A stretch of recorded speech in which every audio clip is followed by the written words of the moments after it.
प्यारे दोस्तों, आनंद, नमस्कार,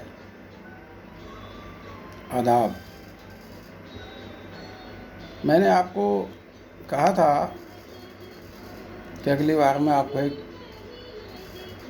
प्यारे मोची से मिलाऊंगा। इलाहाबाद की 2013 की ये बात है, कुंभ के मेले की। मैं अपनी पत्नी के साथ घूमने गया था। वहाँ उस समय 4-5 दिन रह गए थे मेला समाप्त होने में। 7 तारीख को हम गए थे। 10 मार्च 2013 में मेले की समापन थी। तो जो 300 रुपये का कमरा था होटल का, वो वहाँ 1800 से कम नहीं मिल रहा था। और खुद होटल वाला कह रहा था कि आप 11 तारीख को आइए भाई साहब, यही कमरा आपको मैं 300 में दूंगा जो आपको मैं 800 में दे रहा हूँ। मैंने ये कमरा 1000-1200 तक चढ़ाया है। अब आखिरी है, थोड़ी भीड़ कम है, तो मैं आपको 800 में दे रहा हूँ। 11 के बाद 300 में। चलिए, ये मैंने आपको क्यों बताया, इसकी भी ज़रूरत थी तो मैंने आपको बताई ये बात। आगे चल कर आपको समझ में आएगा। 30 रुपये की थाली मिल रही थी, मिलती थी वो मेले में 50 रुपये की। 5 रुपये की जगह 10-15 रुपये रिक्शे वाले मांगते थे। तो ये सब मैं इसलिए बता रहा हूँ कि मेले के वक्त सब लोग लूट खसोट में लगे होते। लूट खसोट, इससे बढ़िया शब्द मेरे पास नहीं है। लूट खसोट ही कहूँगा मैं। ठीक है, मौका है, सब कमाएंगे, कमाने के लिए बैठे। अब हम जब वहाँ से नहाकर धोकर आ रहे थे, नाव के द्वारा गए थे, पूजा पाठ करा के वापस आ रहे थे, तो नाव वाले ने उतार दिया पैदल और हम पहुँचे पैदल पैदल एक चौराहे पे रिक्शे की तलाश में। तो वहाँ एक मोची दिख गया। रिक्शा दिख नहीं रहे थे, सब रिक्शा फुल थे। एक मोची दिखा। मैंने कहा भाई ये चप्पल थोड़ी धूल में ख़राब हो गई यार, पॉलिश कर दे, क्या लेगा? तो वो बोला जी 5 रुपये। मैं उतार के देने ही लग रहा था कि इतने में एक रिक्शे वाला आ गया। मिसेज ने कहा रिक्शा दिख रहा है, कोई दूसरा बैठ जाएगा, आप पॉलिश बाद में करा लेना। मैं ठीक है भाई, क्षमा मांगी पॉलिश वाले से, कह नहीं बाबूजी कोई बात नहीं। हम रिक्शे में बैठे और बादशाही मंडी पे आकर उतर गए। वहीं होटल था हमारा। तो मैंने कहा यार होटल में जाने से पहले पॉलिश करा ही लूँ, सामने मोची बैठा है। मिसेज ने कहा करा लो। मोची से मैंने पॉलिश कराई और पॉलिश कराने के बाद मैं उसको 10 का नोट देके चुपचाप मुड़ गया कि बेचारा 5 तो सब ले रहे हैं, चलो यार इतना हमने इधर उधर भी दिया है किसी न किसी को। 10 रुपये दे के मैं जाने लगा तो मोची बोला भाई साहब अपने ये पैसे तो वापस ले जाओ। मैंने कहा यार कोई बात नहीं, रख लो। कहता मैं कैसे रख लूँ, मेरा 3 रुपये का काम है, मैं 10 रुपये कैसे रख लूँ? ये लीजिए अपने 7 रुपये।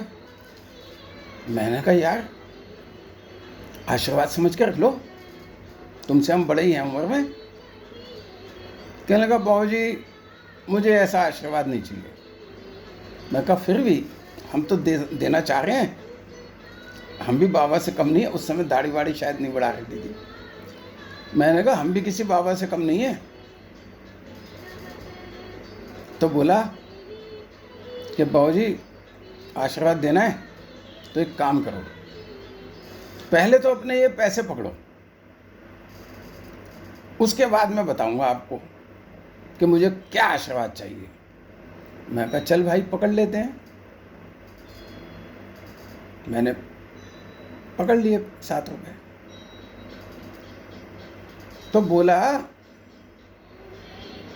कि आप मुझे ये आशीर्वाद देकर जाओ कि जब यहाँ पूरे इलाहाबाद में दुगने तिगने चौगने पैसे ले रहे हों लोग, तो भी मेरे मन में मरते दम तक ये भावना ना आए कि मैं भी 3 के 5 और 5 के 10 वसूल लूँ लोगों से। जैसे मेरे मन में आज संतुष्टि है और मेरी इस संतुष्टि से मेरे घर के बच्चे, मेरी बीवी, मेरे माँ बाप खुश हैं बहुत। कि तू यार मेले में जो रेट है वही रखता है, बढ़ाता नहीं। अब आप बाबा कह रहे हो अपने को, तो मैं भी आपको बाबा कहता हूँ। मेरे सिर पे हाथ रख के मुझे आशीर्वाद दो कि मैं 3 की जगह किसी से 5 ना लूं मरते दम तक। कितना ज्ञान दे दिया उस आदमी ने मेरे को। संतुष्टि क्या है? संतुष्टि के पीछे छुपे हैं भगवान। जो संतुष्ट है उसे ही मिलता है आनंद, और जो आनंद में है वही परमात्मा को समझ सकता है, वही है परम का प्यारा। और आज लाखों रुपए लेके कमा के लोग बड़ी शान से कह रहे हैं कि हम कोचिंग करते हैं, अमीर बनाने की विधियां बताते हैं, कैसे कैसे आप अमीर बन सकते हो, और अमीर और अमीर और अमीर। और मैं कहता हूं कि भैया तू अमीर बन या मत बन, मोची की तरह गरीब ही रहे यार। जो संतुष्टि और आनंद वो लूट रहा है ना दुनिया का, तुझे नसीब नहीं होगा मरते दम तक। जय गंगा माई, जय भोलेनाथ।